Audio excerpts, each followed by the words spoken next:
சுத்தி தராங்க, இட்லி சுத்தி தராங்க, வாழைப்பழம் சுத்தி தராங்க. அட மூதே பிடிச்சோனே வாழைப்பழத்தை புட்டு உரிச்சு தருவாங்க. வாழைப்பழத்தை என்ன உங்களை சொல்றாங்களா? தெரியாது கொஞ்சம் தராங்க. என்ன மட்டும் வெளிப்படா வெளிப்படா வெளிப்படா அப்படி செலுத்துறாங்க. அது ஒரு திண்ணு மேல உட்கார வச்சுட்டு பச்சை கித்து கட்டுறாங்களே, என்ன ஒரு திண்ணு மேல உட்கார வச்சுட்டு ஒரு காஞ்சி கித்து கட்டக்கூடாது. எதுக்கு? அட பாய் மனிதா, நான் உனக்கு எப்படிதான் சொல்லி புரிய வைக்க போறது இல்லையே. டி உன் தங்கச்சி பெரிய மனுஷி ஆயிட்டாடா. பெரிய மனுஷி ஆயிட்டா? ஆமா, சத்தியமா கிடையாது. வீட்டுக்கு பெரிய புள்ள நான் தான். எங்க வீட்டை வந்து பாரு, ரேஷன் கார்டுல என் பேர் தான் முதல்ல இருக்கும். அதுக்கப்புறம் தான் என் தங்கச்சி பேரு ரெண்டாவது இருக்கும். யாரு கட்ட காது குத்துறீங்க? அட பாய் மனிதா, ஏய் உன் தங்கச்சி வீட்டுக்கு தூரண்டா. வீட்டுக்கு தூரமா? ஆமா, சத்தியமா கிடையாது.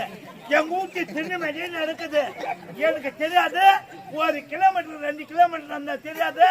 என் வீட்டு ஒட்டு திண்ணு நடக்குதுமா. நான் உனக்கு எப்படிதான் சொல்லி புரிய வைக்க போறது இல்லையே.